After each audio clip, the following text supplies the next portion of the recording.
Merci de m'accueillir dans votre communauté. Merci au pasteur Éric d'avoir organisé ma tournée et à vos pasteurs anciens et ici même ce matin de m'accueillir et de me laisser la liberté de m'exprimer. Voilà, vous l'avez compris, je m'appelle Lucien. Je suis en France depuis 51 ans dans le mouvement des Assemblées de Dieu de France. Je vis dans une église de la banlieue de Lyon que j'ai cofondée il y a 42 ans avec un autre jeune, enfin jeune à l'époque, et je vous promets qu'il y a 51 ans, j'avais des cheveux. Oui, c'est vrai. Et voilà, j'y suis ancien et évangéliste détaché parce que je suis invité partout en France et en Wallonie par tous les milieux chrétiens, depuis des tout petits groupes jusqu'aux très grandes églises officielles, pour parler de mon expérience avec Jésus et pour apporter l'appel à celles et ceux qui ne le connaissent pas, se tourner vers lui comme je l'ai fait au mois de juillet, ça fait 51 ans, avec mon épouse, dans des conditions que je vais essayer de vous expliquer maintenant. Mis à part cela, je suis visiteur permanent de la prison centrale de Lyon. Je m'occupe aussi d'indigents, de gens très pauvres, voilà, dans le domaine de l'aide, du soutien, de l'évangélisation également. Je suis correcteur des étudiants de l'Institut de théologie biblique des Assemblées de Dieu de France. Je suis un petit peu écrivain aussi. Tout à l'heure, j'aurai l'occasion de vous présenter les 2 derniers livres d'évangélisation que j'ai fait éditer. Et puis j'ai d'autres petites occupations comme ça. Dieu est bon avec moi. Il me donne 25 heures chaque jour. Donc ça me facilite la vie. Voilà. Et puis j'ai également une épouse, la même depuis 53 ans et la seule. Et puis j'ai 3 garçons qui ont 48, 49 et 50 ans. Et puis j'ai 12 petits-enfants. Et puis j'ai un arrière-petit-fils. Et j'ai dit à mes belles-filles, vous arrêtez là. J'aime bien la manière dont vous applaudissez Jésus. Voilà, donc retraité mais non pratiquant. J'ai mené l'église et ma famille de front, mais j'ai travaillé pendant 40 ans dans une grande entreprise internationale et qui était ma 2e paroisse, en quelque sorte. Ça n'a pas toujours été le cas. Je n'ai pas toujours été chrétien. Tiens, je vais voir si vous calculez vite. Ça fait 51 ans que j'ai donné ma vie à Jésus et j'avais 24 ans. Bientôt 75. Et vous avez vu, je parle belge couramment. J'ai pas dit 70. Voilà, j'avais 24 ans en gros lorsque j'ai donné ma vie à Jésus dans des conditions difficiles parce que j'ai une jeunesse un peu agitée. Et voilà, je voudrais vous en parler maintenant. Je suis né de l'autre côté de la Méditerranée. Je suis né en Algérie, de nationalité française. Mon papa était un cadre du ministère de l'Intérieur français. On avait une vie aisée. C'est pas de ma faute, j'ai pas fait exprès. Je suis né dans un milieu et une famille d'intellectuels. Chez nous, c'était beaucoup la lecture. Je savais lire à 4 ans, beaucoup. On écoutait de la musique classique, on avait des débats intellectuels, etc. C'était mon enfance. Mon papa avait été muté dans une région du Maghreb où c'était le printemps éternel, où c'était merveilleusement beau. J'ai passé mon enfance là. Et un jour où je jouais, j'avais 4 ans, je jouais avec mes petits jouets dans le jardin. Ma maman s'est approchée de moi, elle est venue et elle m'a dit, Lucien, tu vois, toute cette belle végétation, que nous voyons, tous ces animaux, vous savez, il y a beaucoup d'animaux en Afrique, tous ces oiseaux, tout ce beau ciel bleu, toute cette beauté, c'est Dieu qui l'a créé. Et moi, dans mon innocence d'enfant, j'ai dit, mais maman, mais où est Dieu? Et ma maman m'a dit, il est au ciel. C'était la première fois, et c'était d'autant plus étonnant que nous étions nés avec une religion officielle, forcément, mais que chez moi, il n'y avait pas du tout de pratique.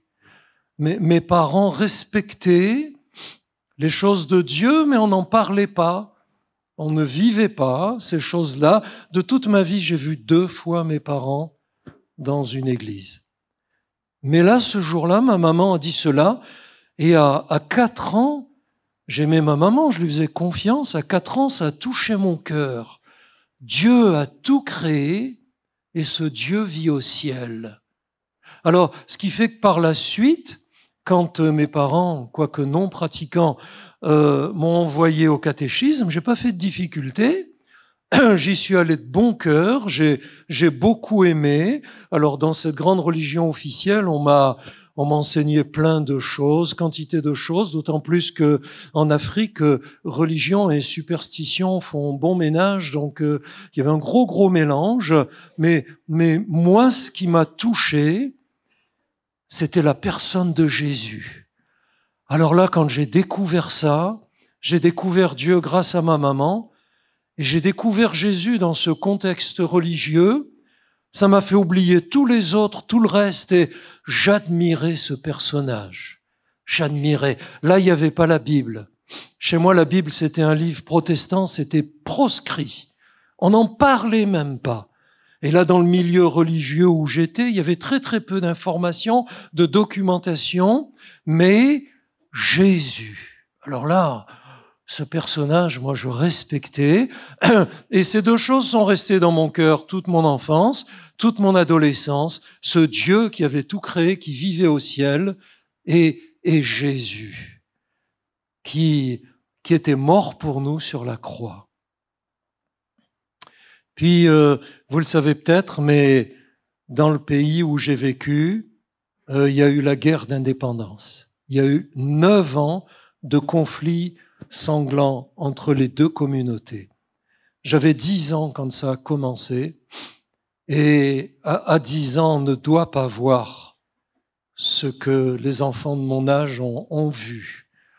Quand j'avais 12, 13, 14 ans, j'avais déjà vu quantité de choses qui sont toujours là, qui me poursuivront toujours, des horreurs dans les 2 communautés, et même de la part des responsables religieux des 2 communautés. Trafic d'armes, caution d'assassinat, assassinat gratuit. Je devais avoir 13 ans quand mon parrain, le frère de mon père, que j'aimais beaucoup, a été gratuitement mitraillé en pleine rue. Il est mort là sur le coup.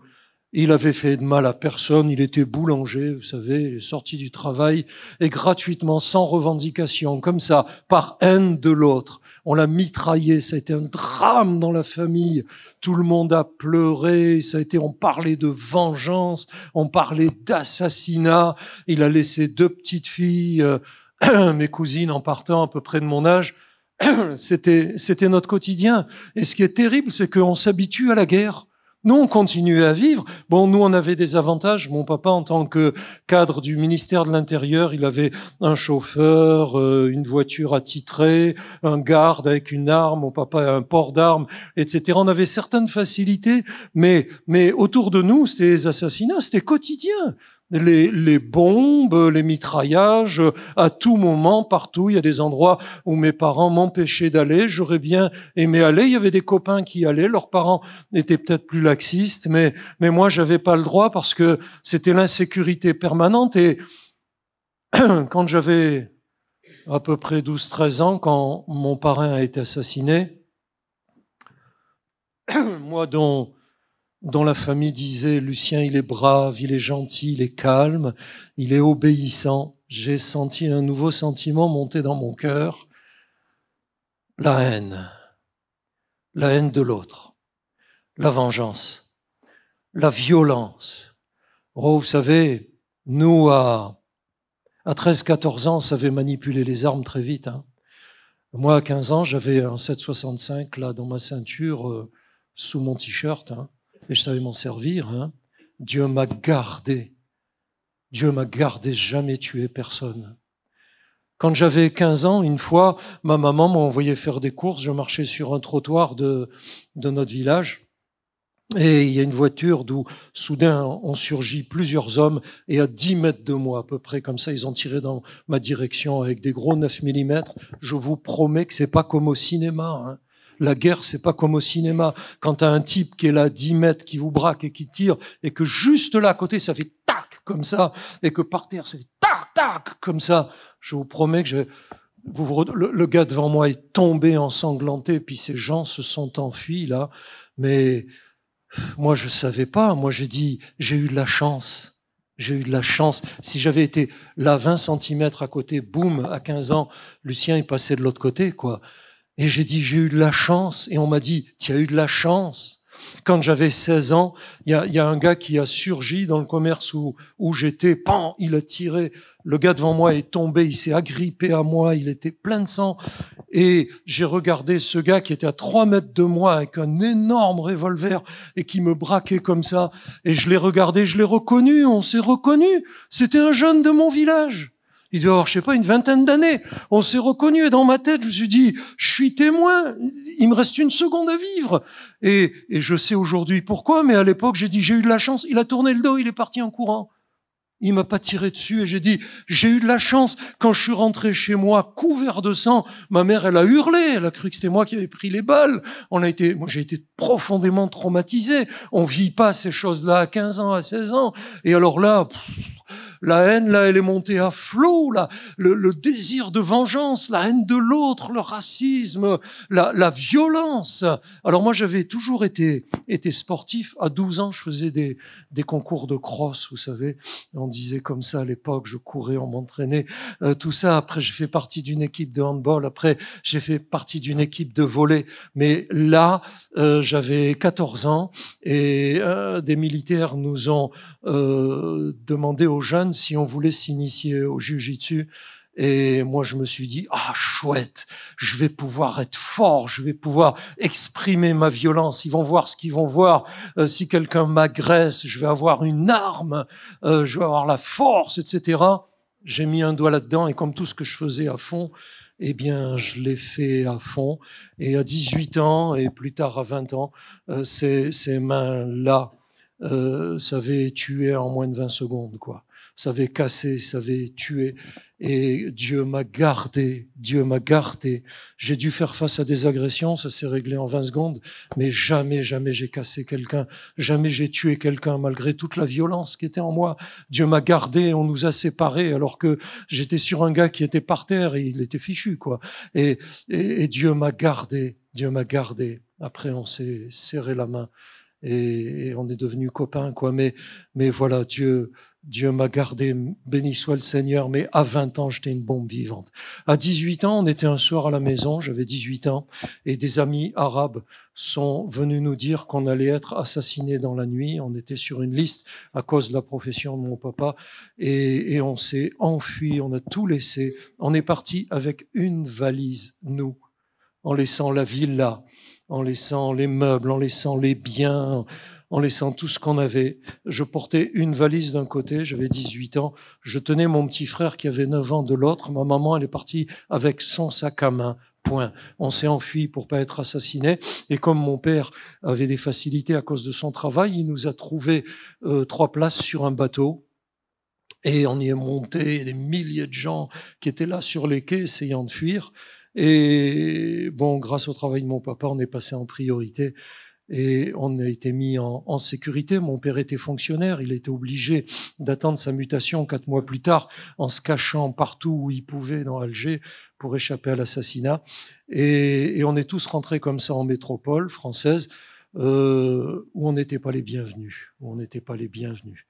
Parce que on est rentré à 1 million Donc on venait manger le pain des Français, on venait prendre le travail des Français, on avait un accent méditerranéen, on se moquait de nous, etc. Ça a été dur de trouver à se loger, on était je sais plus combien dans le même appartement, ça a été dur de trouver du travail, et puis malgré ça on a fait face. Ceux qui avaient, comme mes parents, fait leur vie là-bas, mon père il est mort de désespoir à 56 ans, hein. Voilà, et nous les jeunes, on a fait notre vie. Mais alors là, pour le coup, moi, quand je suis rentré en métropole, j'étais une bombe nucléaire vivante, quoi. J'étais rempli de haine, moi. J'étais rempli de désir de vengeance. J'étais rempli de violence. Et qui plus est, j'avais une arme entre mes mains. Donc, moi, j'étais très provocateur. J'étais rempli d'orgueil. Moi, j'étais grand, j'étais fort, j'étais bâti. Je m'entraînais. J'avais une arme dangereuse. J'étais plein de prétentions, plein de provocations, et voilà. Moi, j'ai démarré dans la vie comme ça, et malgré les facilités que j'avais quand j'étais enfant, à 20 ans, j'avais déjà raté beaucoup de choses dans la vie. J'étais plus le brave garçon de la famille qui était gentil, qui était obéissant, qui était calme. Mais maintenant, moi, j'étais une bombe vivante, et voilà, je circulais comme ça. En Algérie, quand on était adolescent, j'ai fait la connaissance d'une jeune fille, d'une adolescente, fille de gendarme. Et en fait, depuis 1960, on s'est jamais quitté. Voilà. Alors, on était dans la culture méditerranéenne, c'est-à-dire les filles avec les filles, les garçons avec les garçons, la fille sous l'autorité de son père, le garçon sous l'autorité de son père, pas moyen de se voir. Et on correspondait parce que les parents, voilà, mes parents non, dans notre culture, dans ma famille, à moi, ils visaient pour moi beaucoup plus haut, mais nous, on s'était amourachés étant adolescents. Et quand elle a eu 18 ans, son père lui a donné l'autorisation de se marier. J'avais 22 ans. On s'est mariés tous les deux. On était des enfants. On n'avait aucune expérience. Ça a été la catastrophe tout de suite, quoi. On était trop jeunes. Mes parents vivaient à 300 km de là, ses parents à 500 km de Lyon. On est allé à Lyon parce qu'il n'y a que là qu'il y avait du travail à l'époque. Il y avait beaucoup de travail dans toute la vallée de la chimie, de l'industrie, tout ça. Les gens viennent à Lyon. Il y a très peu de Lyonnais d'origine. Les gens viennent à Lyon pour travailler parce qu'il y a énormément de boulot. Et on est allé à cause de ça. Et on était pauvres et on avait des tout petits boulots, vraiment des broutilles, et on gagnait pratiquement rien, mais comme on était seul, on allait 4 fois par semaine au restaurant et au cinéma, et on a fait des inconséquences, on s'est lourdement endetté, et ça a été tout de suite l'incompréhension entre tous les deux. Voilà, en 2 ans, c'était déjà presque fini. Après, il y a un petit bébé qui est arrivé.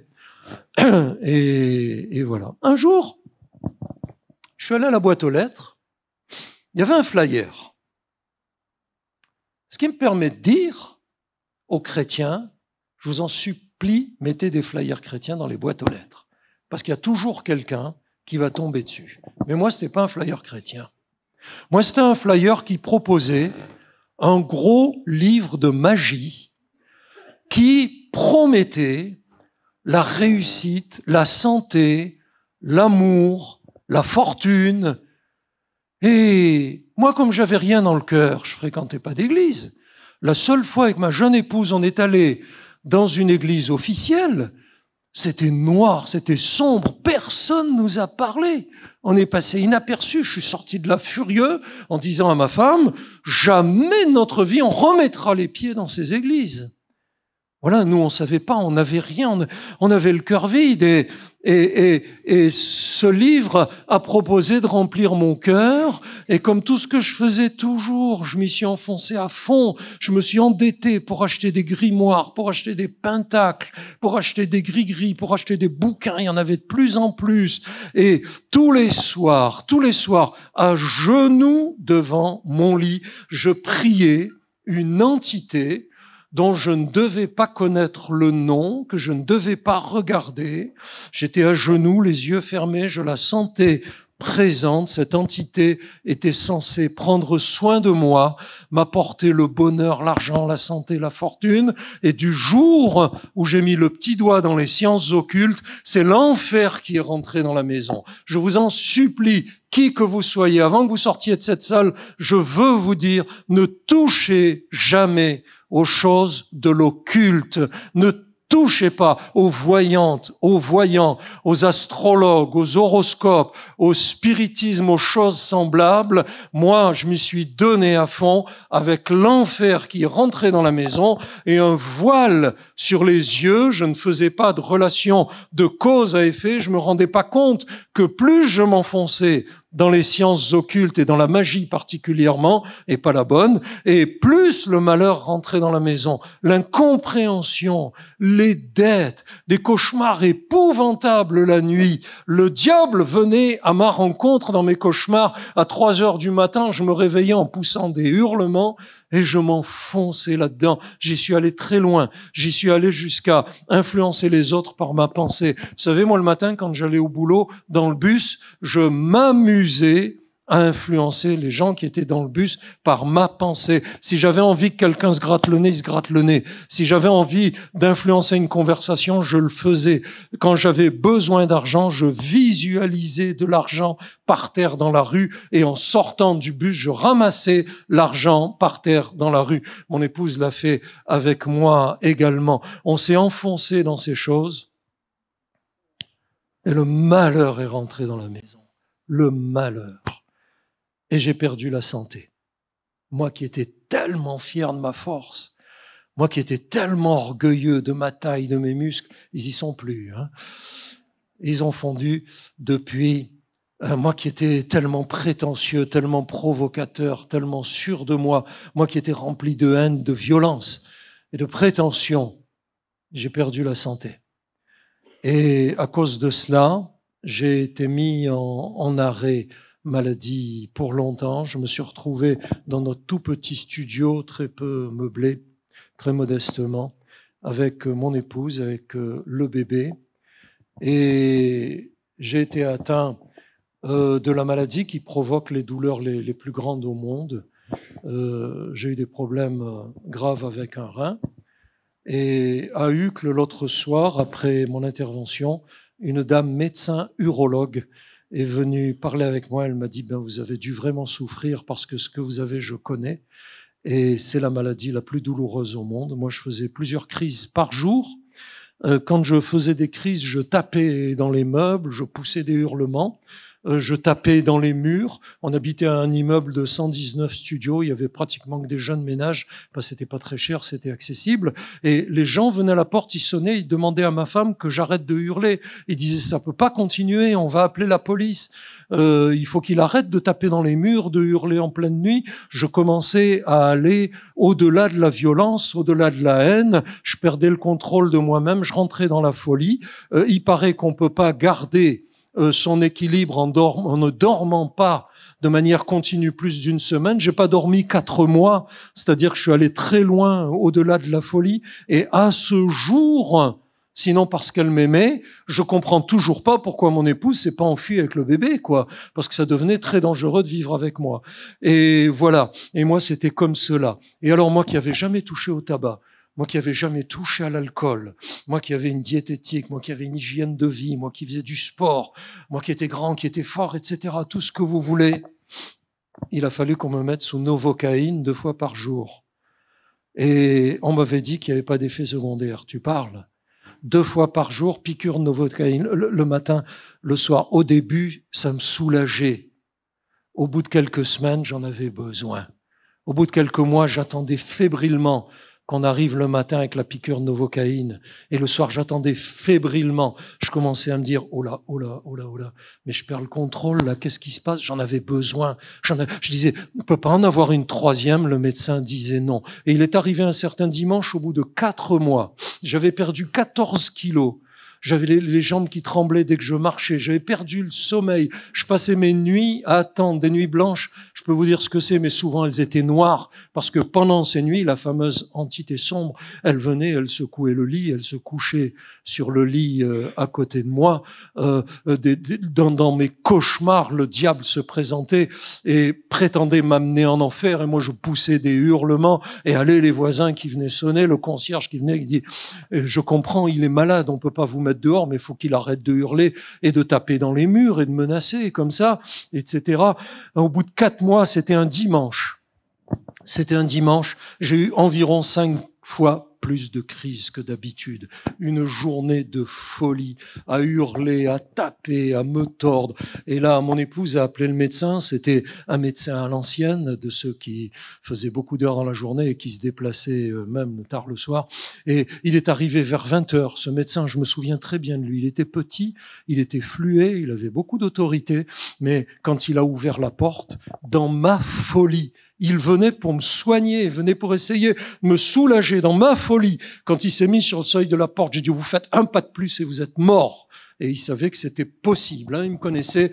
Et alors il a dit à mon épouse, mais calmez-le, il faut absolument que je le soigne, que je le soulage. Et mon épouse, elle est venue, elle m'a supplié d'accepter que le médecin me soigne. Je me suis agrippé au bord du lit. Je me suis incrusté au bord du lit en hurlant. J'ai dit, allez-y, soignez-moi. Il a pris une seringue de cette taille, là, comme ça, avec une aiguille énorme. Et il a dit à mon époux, je vais lui faire de la morphine pure, il va tomber comme un cheval mort. Il m'a fait la piqûre de morphine comme s'il m'avait fait une piqûre d'eau. Ça m'a rien fait. Pour le cas, je l'ai honni, le gars. J'étais fou, j'étais agrippé à mon lit, je hurlais, ça me soulageait pas, j'avais mal. Et à l'époque, l'urologie, il y a 51 ans, vous savez, c'était pas l'urologie d'aujourd'hui, il n'y avait pas toute cette imagerie, IRM, scanner, c'était du domaine de la science-fiction. Il y avait les vieilles radios noir et blanc où on commençait à s'inquiéter parce qu'on voyait que le rein, il enflait. Et le rein, il a un point de rupture, hein, il ne peut pas enfler indéfiniment comme ça. À un moment donné, il casse et vous êtes mort debout, quoi. Et moi, j'avais mal, c'était insupportable. Et puis tout se bousculait dans ma tête, la souffrance, la haine, la violence. Là, il faut que je fasse quelque chose, il faut que je tue quelqu'un, il faut que ça s'arrête. Et j'ai entendu le médecin qui disait en douce à mon épouse, demain matin, je vais venir tôt, je vais l'amener à l'hôpital, on va l'ouvrir, il faut voir ce qui se passe. Ça m'a calmé beaucoup plus que la piqûre. Quand il a dit ça, hôpital, opération, alors pour le coup, ça m'a calmé. Hein. Personne ne savait qu'il y avait 2 choses en moi qui m'effrayaient plus que tout au monde. Les hôpitaux et la mort. Personne ne savait. Jamais j'avais confié ça à quiconque.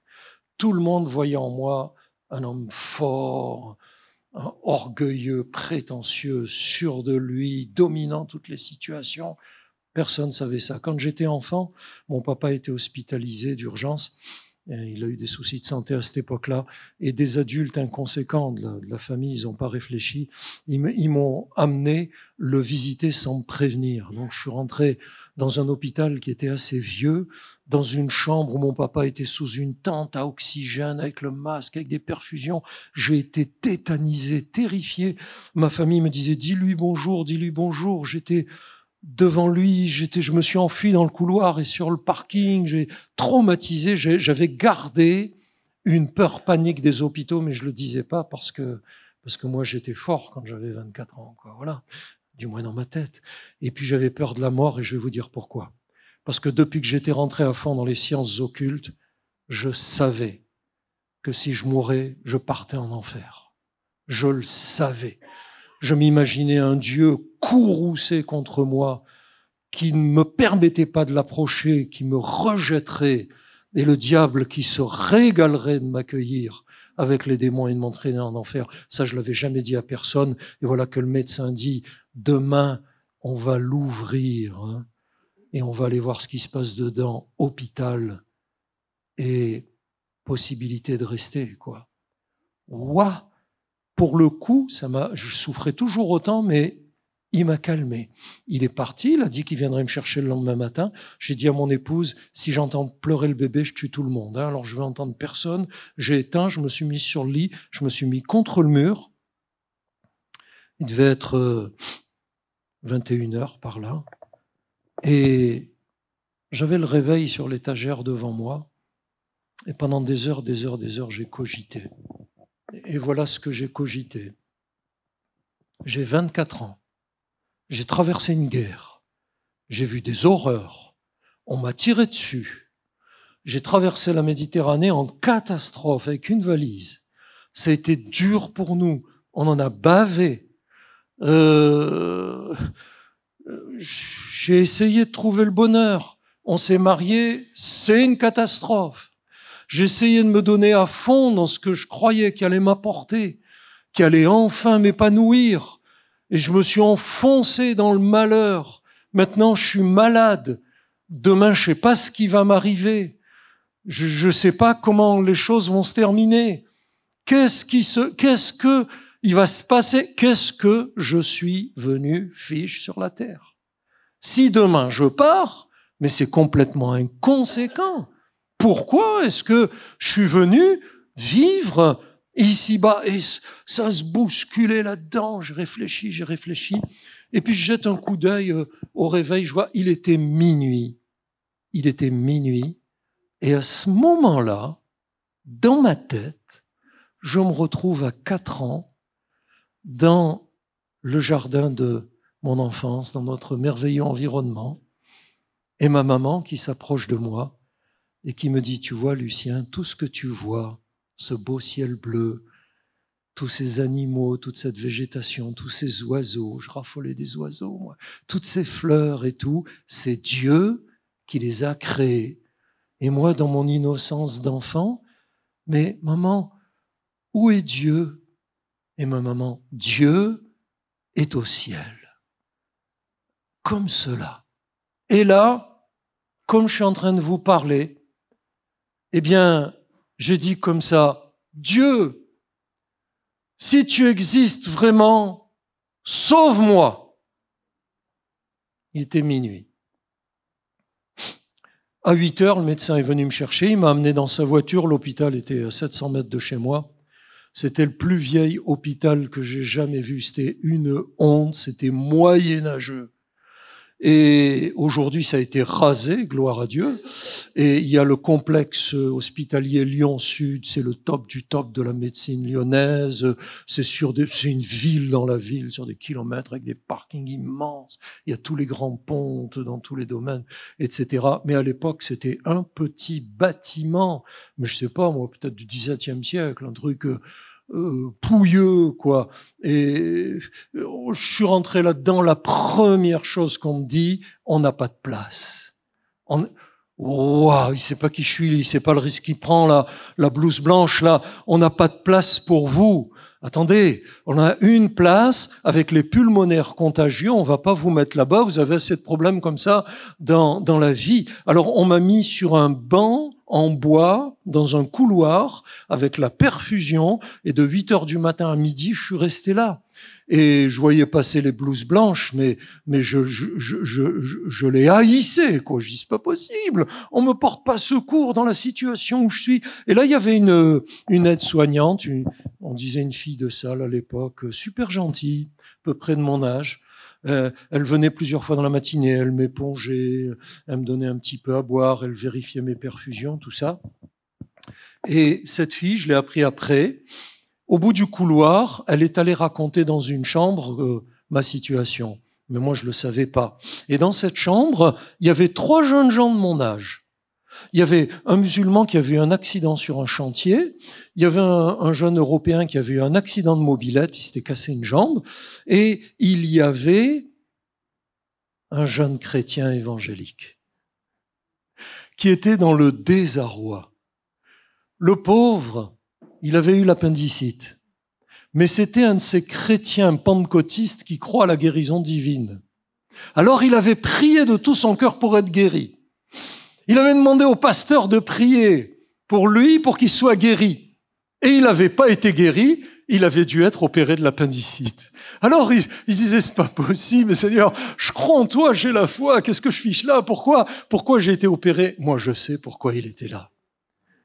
Je sais parce qu'avec Dieu, la synchronisation est parfaite. Il était là pour m'amener à Jésus.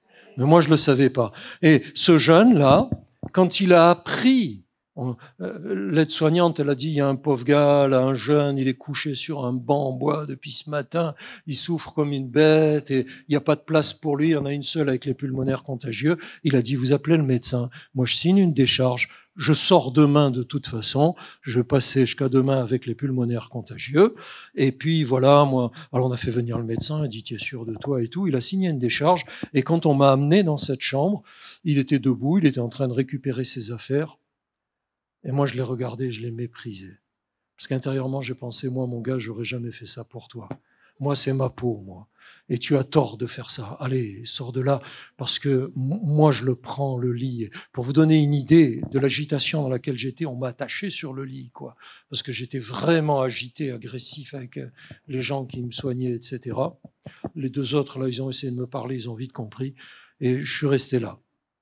Je souffrais comme c'est pas possible. J'avais un mal-être affreux. J'ai une peur panique de l'opération. Je savais pas ce qu'on allait me faire. Je savais pas ce qui allait advenir de moi. Ça, c'était vers midi et vers 15 heures. Voilà Tipac, le gars. Il rentre par la porte en pyjama avec un gros livre noir à la main. Il s'en va voir mon collègue d'en face, là. Il s'assied devant lui et je comprends qu'il poursuive une conversation qu'il devait avoir depuis quelques jours. Et j'écoute, j'avais rien d'autre à faire, moi j'étais attaché sur le lit, j'écoute et je les entends parler de Jésus. Waouh, ça m'intéresse. Alors moi je me mêle à la conversation sans faire attention. Et je commence à, allons-y, moi, je sais pas combien de milliers de livres j'avais lus quand j'avais 24 ans. Chez moi, on lisait tout le temps. Moi, j'avais plein d'idées, plein de cultures et tout. Alors, je me mets à donner des idées philosophiques, intellectuelles, à défaut d'être spirituelles, etc. Je m'en mêle. Le gars, il se lève, il prend sa chaise, il vient s'asseoir à côté de moi et il me dit comme ça, monsieur, pourquoi vous souffrez autant? Et alors que j'avais jamais fait ça de ma vie, et surtout pas avec un inconnu. En plus, le pauvre, je m'étais trompé sur son identité parce qu'il n'avait pas le faciès qu'il fallait, à mon goût, et donc je le méprisais. Et le voilà qui me dit, monsieur, pourquoi vous souffrez autant? Et voilà que moi, je lui sors tout, quoi. Je lui sors mes souffrances, je lui sors mes peurs, je lui sors mon mal-être, je lui sors mes craintes, je lui parle de tous mes échecs, je lui sors tout, et lui gentiment qui m'écoute, et moi allons-y, je lui sors. 20 minutes après, je suis obligé de reprendre mon souffle, et ça lui permet de me dire quelque chose. Et il me dit, monsieur, je voudrais vous dire quelque chose. C'est que Dieu vous aime, et que Jésus a donné sa vie pour vous. Waouh, c'est qui cet extraterrestre là? Il sait pas à qui il parle. J'ai dit pardon. Il me dit monsieur, j'ai vraiment à cœur de vous dire que Dieu vous aime et que Jésus a donné sa vie pour vous. Et le voilà qui se met à me dire que Dieu est un Dieu d'amour, qu'il m'aime parce qu'il m'a créé et qu'il a donné Jésus pour moi et que Jésus m'a tellement aimé qu'il est mort à ma place sur la croix, qu'il a souffert pour mes fautes, pour mes folies. Il se met à me dire que Dieu veut me délivrer de cette affreuse situation, que Jésus sur la croix, il a porté tous mes péchés, mais aussi toutes mes souffrances. Il me dit que Dieu peut me donner une vie nouvelle, une véritable vie qui peut me donner de réussir ma vie ici-bas et d'avoir une place auprès de lui pour l'éternité. Et voilà que je me mets à lui poser des questions, 1000 questions. Je me rends pas compte du temps qui passe, lui non plus. On parle. Il y a l'infirmière chef qui rentre, elle dit, mais qu'est-ce que vous êtes en train de faire? Il y en a assez. Je regarde l'horloge qui était sur le mur, il était 21 heures. On avait commencé à parler à 15 heures. Les autres, ils avaient mangé. C'était éteint, il dormait. On s'en était pas rendu compte. On parlait. Elle dit, d'un ton sévère comme ça, lui dit, mais monsieur, sortez de cette chambre. Et je lui dis, non madame, s'il vous plaît, permettez à ce monsieur de prier pour moi.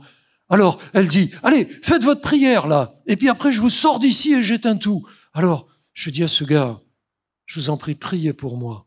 Et ce gars, il a simplement pris ma main, comme ça, sur le lit, et il a dit tout simplement, Dieu, tu aimes ce jeune homme, je te le demande, au nom de Jésus-Christ, sauve-le, guéris-le, permets-lui de commencer avec toi une nouvelle vie. Amen. Il s'est levé, il est parti.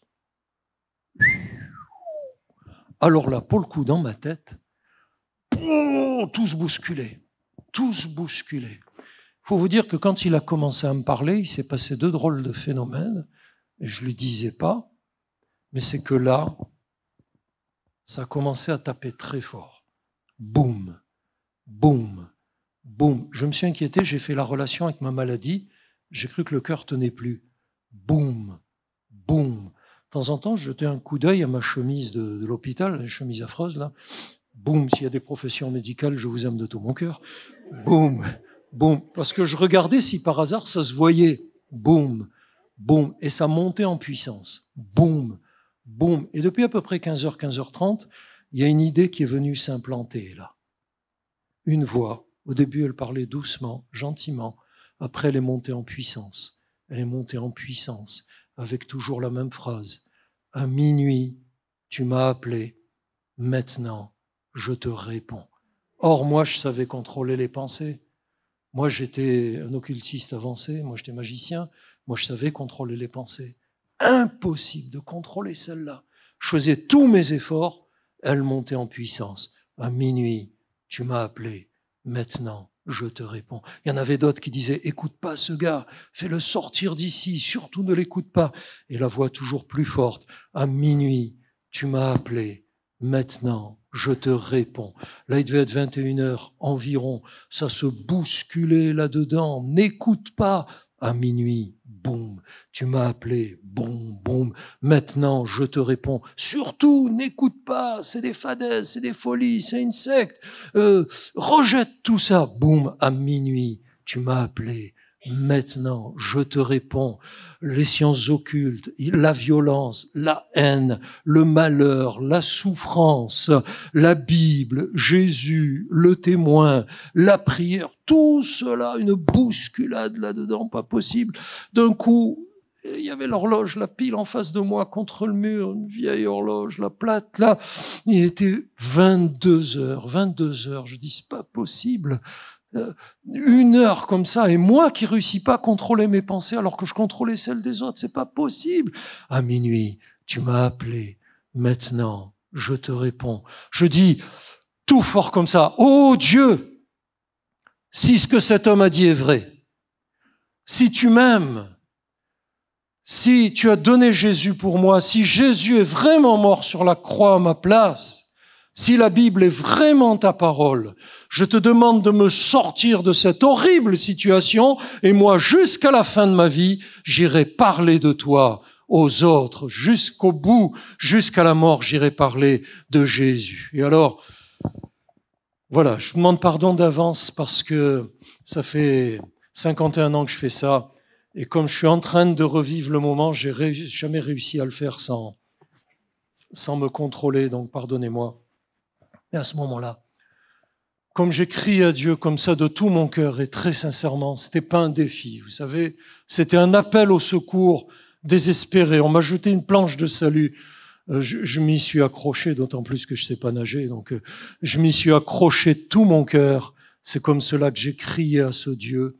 Et à ce moment-là, il était 22h. Et j'ai pas de mots pour vous le décrire parce qu'il n'y a pas de mots pour décrire ça. Et je sais pas si ça a duré 1 seconde ou une éternité. Pardonnez-moi. Mais j'ai rencontré Jésus. J'ai rencontré Jésus. Un flot d'amour comme ça d'un seul coup, un océan. Oh, j'ai été submergé par l'amour. Quelque chose comme ça est parti. Toute la haine, toute la violence, toutes les sciences occultes, toute la méchanceté, toute la prétention, tout l'orgueil, tout le pouf, tout est parti comme ça. Et là, j'ai été inondé d'amour, ça venait du ciel, ça venait de partout, c'était une vague dans la chambre, et puis j'ai rentré de la paix.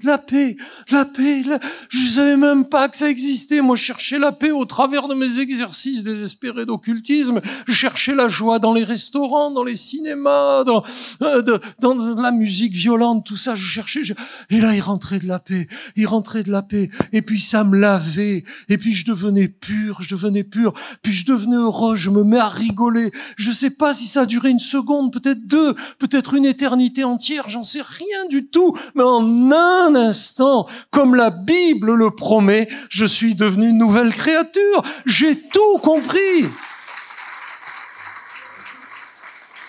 C'est lui qui l'a fait, j'y suis pour rien. Je peux pas dire j'ai subi, mais c'est lui qui l'a fait en un instant. Vous savez ce que dit la Bible, les chrétiens, hein? Celui qui est en Christ, les choses anciennes sont passées, toutes choses sont devenues nouvelles. J'ai tout compris, j'ai compris la croix là en une seconde. J'ai visualisé là Jésus mourant pour moi, son visage défiguré par les coups de poing, sa barbe arrachée. Je connaissais pas la Bible. La couronne d'épines l'a enfoncée dans son cuir chevelu, le dos l'a bourré, les mains fracassées par les clous, les pieds aussi, le coup de lance du soldat romain, le sang, la souffrance, et ce message, je t'aime, d'un amour éternel. J'ai donné ma vie pour toi, j'ai tout su, j'ai tout compris, j'ai tout reçu, et l'instant d'après, pour la première fois depuis 4 mois, je me suis endormi comme un bébé. Le repos, la paix. J'ai dormi comme un bébé. Je me suis réveillé à 8 heures le lendemain matin. J'étais bien, d'un coup, tout me revient dans l'esprit, mais j'étais toujours attaché par la courroie, par les perfusions, tout ça. Et d'un seul coup, tout m'est revenu. J'avais la même paix, j'avais la même joie. Et là, waouh, je suis sauvé.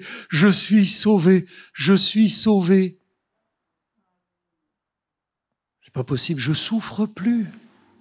J'essaie de bouger, je souffre plus, là. Il y a une espèce de sentiment solennel qui est tombé, là. Je souffre plus. Qu'est-ce que je fais? Je me tourne vers le musulman, je commence à l'évangéliser. Je lui parle de Jésus. Je connaissais rien dans l'évangile. Je connaissais rien dans la Bible. Il se met à me parler de Mahomet, je lui dis non, c'est Jésus, etc. Et puis l'autre en face, là-bas, je me mets à lui parler de Jésus, il me dit, oh, tu vas pas devenir comme l'autre fou qui vient tous les jours dans la chambre, là, c'est pas possible, etc. Et puis là, il y a l'infirmière qui rentre, et alors moi, je savais pas. Moi, je me connaissais quand je me regardais dans la glace, quoi.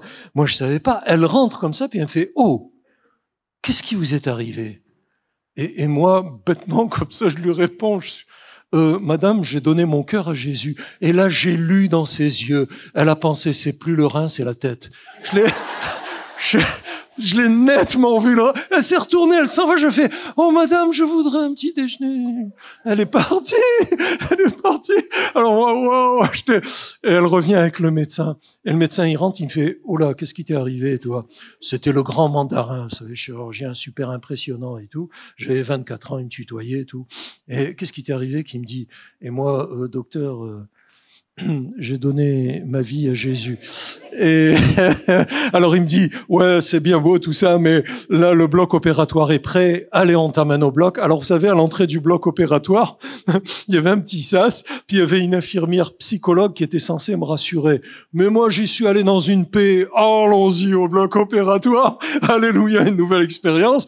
Et puis j'arrive là, elle me dit, vous savez monsieur, je suis là pour vous rassurer. Tout ça, je lui dis, madame, je suis dans une paix parfaite, tout va bien. Ah bon? Alors elle m'explique comment les choses vont se passer. Du coup, j'étais tout curieux. On me rentre dans le bloc opératoire. Je commence à dire, waouh, c'est quoi ça? Cet appareil, ça sert à quoi? Et tout. Et puis, je dis à l'anesthésiste, il est où le chirurgien? Je vais lui poser des questions. Et le chirurgien, il dit, oh là là, faut te calmer. On va te calmer. L'anesthésiste me dit, je vais compter jusqu'à 3. Tu vas disparaître de la circulation. Alors, eh ben, allons-y. J'ai compté avec lui. Alors, 1, 2, 3, dans le coltard. Ceux qui y sont passés savent que le réveil est difficile. C'est pénible. Et voilà. Et écoutez, l'hôpital était tellement vieux qu'il n'y avait pas de salle de réveil. Donc, je me réveille dans la même chambre avec les mêmes gars. Et quand on se réveille après être passé par où je suis passé, on est mal dans sa peau. Hein. Les lèvres sèches. Je me suis réveillé en disant, à boire, je vous en supplie, à boire. À côté, sur la chaise, il y avait un interne avec sa blouse blanche, il attendait. Quand il a vu que je me réveillais, il a fait les gestes qu'il fallait. Comment tu t'appelles, ceci, cela. Il m'a ramené un petit peu à la réalité. Et puis, je dis, vous êtes qui? Il me dit, je suis l'interne de service et j'ai une bonne nouvelle pour vous. Wow, allons-y, une de plus, quoi. Et là, il me casse le moral, il me dit, on vous a pas opéré. Oh non, je suis nul là pour ça. Alors ça doit être reporté. Il me dit, non, laissez-moi vous expliquer, c'est pas ça.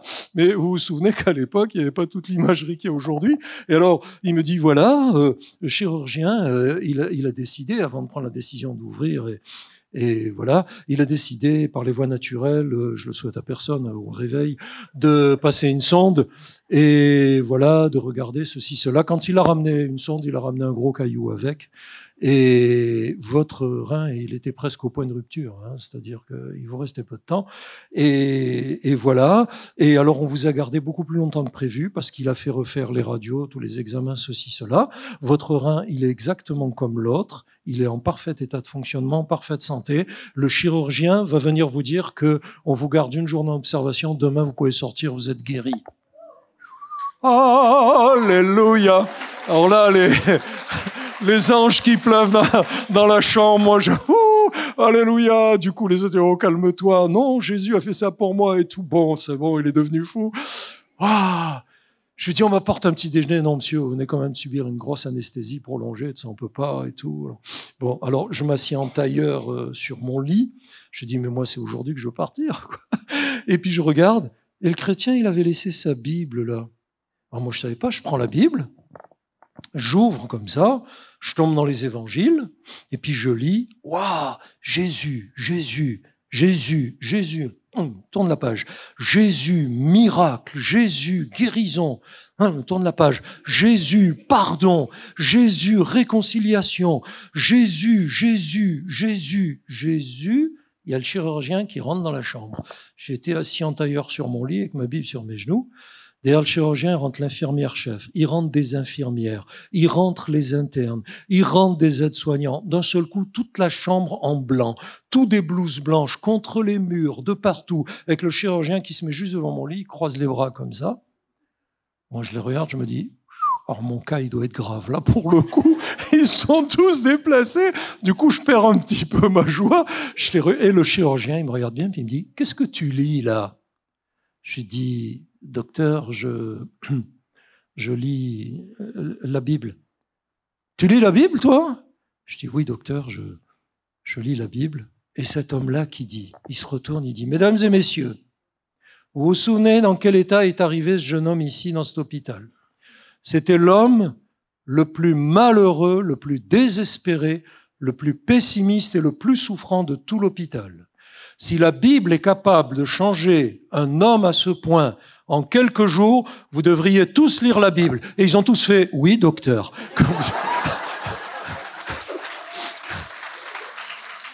Il a fait mon boulot, quoi. C'est lui qui a évangélisé à ma place. Il me dit, bon, c'est bon, allez, on te garde là une journée en observation. Ma secrétaire est en train de préparer tes papiers pour ton emploi, pour ceci, pour cela. Et tu vas pouvoir sortir, tu es guéri. Et le lendemain, je suis sorti. J'avais perdu 14 kilos, j'avais les jambes comme ça. Et sur le chemin du retour, à pied, j'habitais à peu près à 700 mètres, il y a une question qui me taraudait, parce qu'à l'hôpital, je m'y suis retrouvé sans mon épouse, et je comprends, hein, un fou comme moi, c'est pas possible de vivre avec. Et je me disais, quand je vais sonner à l'appartement, est-ce qu'il va y avoir quelqu'un pour répondre, quoi? J'aurais compris, j'aurais pardonné, parce que c'était pas possible, quoi. Et je suis arrivé, j'ai sonné, et allez, on recommence. Mon épouse, elle ouvre, elle fait « Waouh, qu'est-ce qui t'est arrivé ?» Et chérie, laisse-moi rentrer, j'ai besoin d'un verre d'eau, j'ai besoin de m'asseoir. Je suis rentré. Et je lui ai dit mon expérience.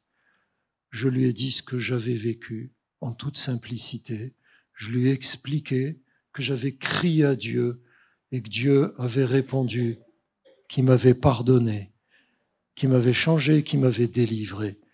Et que voilà, j'étais là et que désormais, moi, j'avais l'intention de lui donner ma vie. Je lui ai dit, chérie, je lui ai promis de vivre pour lui et de parler pour lui jusqu'à la fin de ma vie. Il y a eu un grand silence. J'ai eu un peu peur parce que je me suis dit, elle va penser secte. Elle va appeler ses parents, ça va être une catastrophe.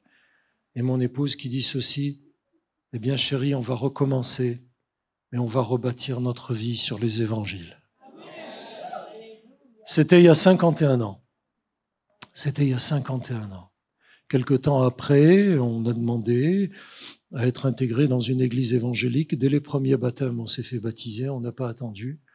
Et quelque temps après, le mouvement dans lequel j'évolue, les responsables du mouvement ont pensé que j'avais quelque chose pour l'évangélisation. De toute façon, je traînais dans les rues avec un copain et je parlais aux gens dans la rue de partout. Donc voilà.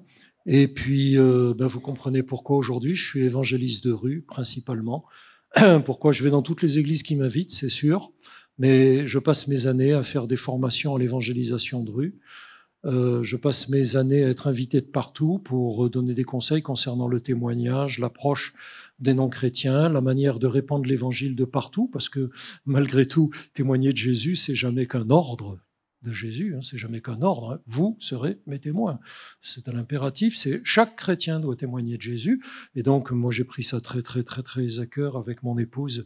Je ne sais pas combien de milliers de gens, dizaines de milliers, nous avons parlé depuis. C'est pour ça que toute la Wallonie, d'ailleurs, m'invite pour organiser des sessions de formation et d'évangélisation de rue dans lesquelles je vais le premier, pour donner l'exemple. Moi, je n'enseigne pas les gens. Moi, je veux simplement parler aux autres de Jésus et me suivent qui veut. C'est la raison pour laquelle, tout à l'heure, je vous présenterai, si le pasteur le permet, rapidement, 2 livres d'évangélisation que j'ai écrits, entre autres. J'ai écrit plusieurs livres, mais là, c'est les 2 plus récents. C'est la raison pour laquelle j'ai donné ma vie à Jésus.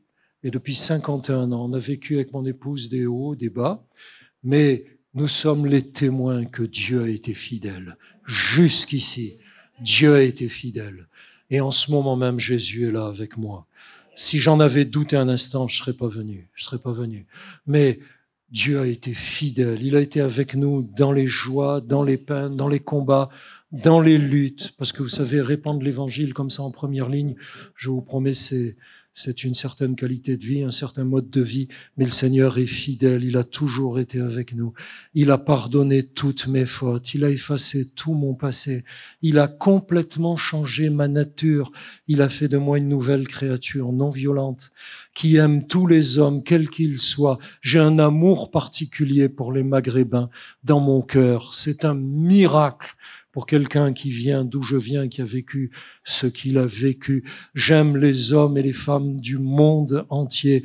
J'aime mon prochain, j'espère, comme moi-même. Et jusqu'au bout, je l'ai promis à Dieu, je veux tenir cette promesse. Jusqu'au bout, je veux parler de Jésus et inviter les gens à donner leur vie à Jésus, parce que je crois ce que la Bible dit, c'est mon verset préféré, et vous allez le savoir maintenant. Luc 19:10, le Fils de l'homme, Jésus, est venu chercher et sauver ce qui était perdu. C'est la vérité, parce que j'étais perdu. Jésus est venu me chercher. Il m'a trouvé et il m'a sauvé. Alléluia. Et ce Jésus-là,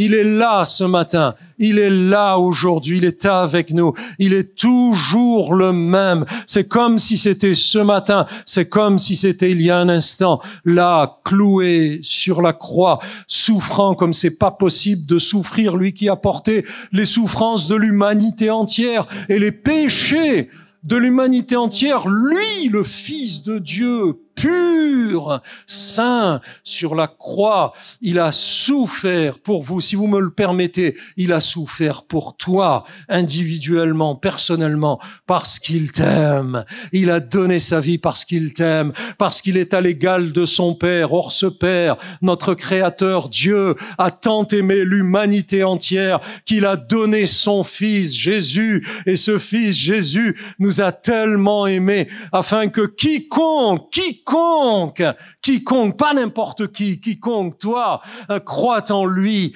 ne vive pas une vie misérable sur la terre et une éternité de perdition, mais soit sauvé, soit pardonné de ses péchés, soit libéré de ses chaînes, soit libéré de ses liens. Quand je suis rentré chez moi, j'ai pris tous les livres de magie, tous les pentacles, toutes les images, j'ai tout cassé sous mes pieds, j'ai tout déchiré, j'ai tout jeté et j'ai mis la Bible sur les étagères désormais vides. Alléluia, à l'honneur. Jésus, il est là au milieu de nous. Et ce matin, c'est pas un hasard. Il a voulu que tu sois là parce qu'il te dit, j'ai donné ma vie pour toi. J'ai tellement pleuré, j'ai tellement saigné, j'ai tellement souffert parce que je t'aime d'un amour éternel. Je veux te sauver, je veux te guérir, je veux te libérer de toute addiction, de tout caractère, de tout passé douloureux. Je veux t'épanouir, je veux faire de toi un enfant de Dieu dont le nom désormais sera écrit dans le ciel, dont la place désormais sera réservée auprès de Dieu pour l'éternité. Jésus est là, le Fils de Dieu. Jésus est venu chercher et sauver ceux qui étaient perdus et ceux qui encore aujourd'hui sont perdus. Voulez-vous compris un instant? Voulez-vous compris un instant? Recueillons-nous.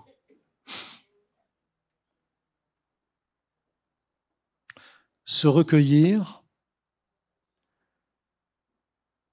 c'est se retrouver seul à seul avec Dieu dans son cœur.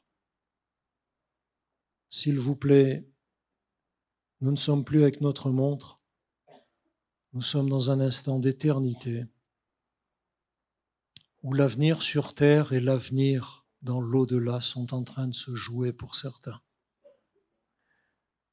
Restons là. Recueillons-nous seul à seul avec Dieu dans notre cœur. Je voudrais préciser que nous ne sommes pas au spectacle, donc nous ne regardons pas les autres, nous respectons leur liberté. Et le mieux pour respecter leur liberté, c'est de baisser notre tête, de fermer nos yeux, quelles que soient nos opinions ou nos croyances. Respectons la liberté des autres comme je vous respecte et comme Dieu vous respecte. Il est là, le Seigneur. Et son message pour toi, c'est « Je t'aime ». Dieu vous aime. Dieu t'aime. Et Jésus a donné sa vie pour vous. Jésus a donné sa vie pour toi. Il est là te disant « Ouvre-moi la porte de ton cœur ». Jésus frappe en ce moment et durant toute cette matinée, par les chants, par les prières, par le témoignage, par la croix sur laquelle, pour vous, il a eu les yeux remplis de larmes, la bouche remplie d'amertume, le front déchiré par les épines, la barbe arrachée, le visage couvert de coups déformés, le corps sanglant de partout, des mains, des pieds, du coup de lance que le soldat romain lui a donné en plein cœur, le dos labouré par les coups de fouet. Et là, dans cette situation, Jésus te dit, tout cela, c'était pour toi. Je suis allé jusqu'au bout. On s'est moqué de moi. On m'a craché dessus. On m'a dénudé, on m'a cloué sur du bois. On a laissé ce bois retomber dans le trou. J'ai tellement souffert pour toi parce que je t'aime d'un amour éternel et que je veux sauver ta vie. Je veux que tu sois avec moi dans le paradis, aujourd'hui même. Il y a une seule personne capable d'ouvrir la porte de votre cœur, c'est vous.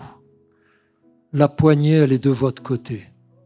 Jamais Dieu ne s'imposera à vous.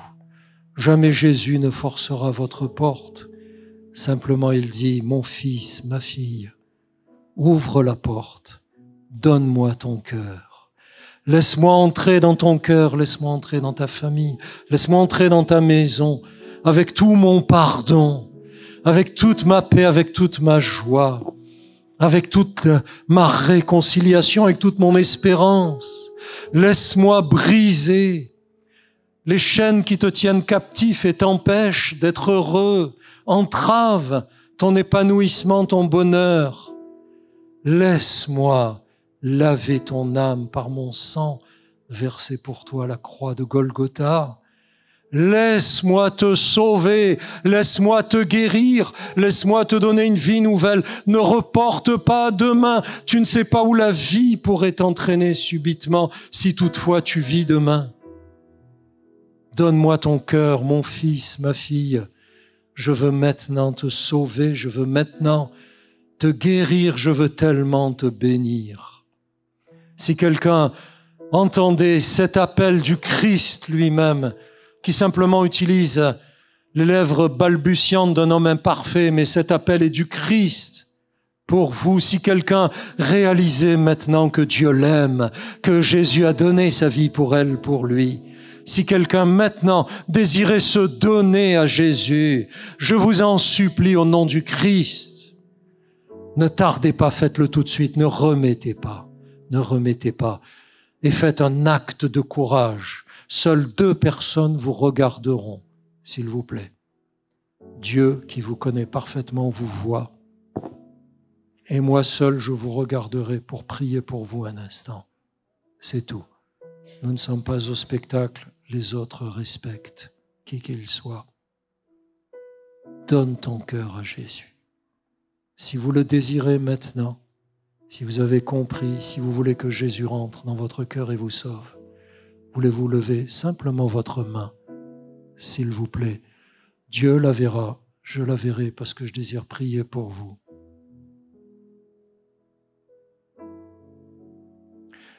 Le Seigneur me dit que, je le dis devant Dieu et devant le pasteur, pour contrôle, que certains sont habitués ici, que certains sont intégrés ici, mais qu'ils n'ont jamais donné 100% de leur vie à Jésus.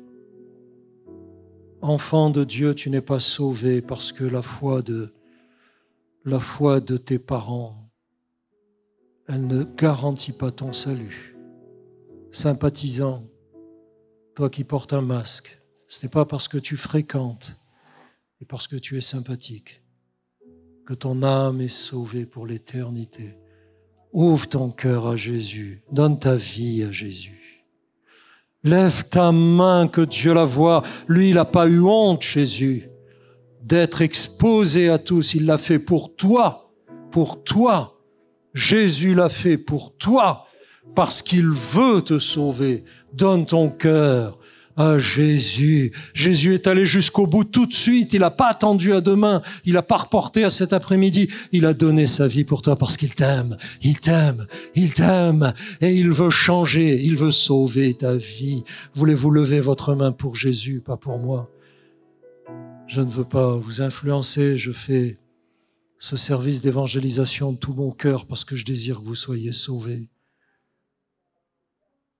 Père, tu vois ces hommes et ces femmes, ces jeunes et ces moins jeunes, qui ont levé leurs mains courageusement et qui acceptent que tu viennes passer la porte de leur cœur.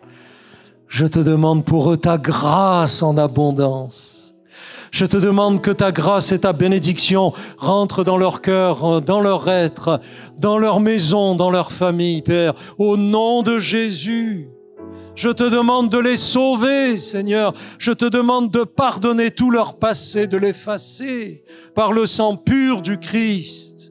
Je te demande de les libérer de toute souffrance et d'en faire des enfants de Dieu à part entière, avec leur nom écrit dans le ciel et leur place réservée par Jésus lui-même auprès de Dieu pour l'éternité. Seigneur, merci, je le crois, alors je m'en réjouis. Gloire à toi, Seigneur, pour tout le bien que tu leur fais. Merci, mon Dieu, dans le saint nom de Jésus. Amen.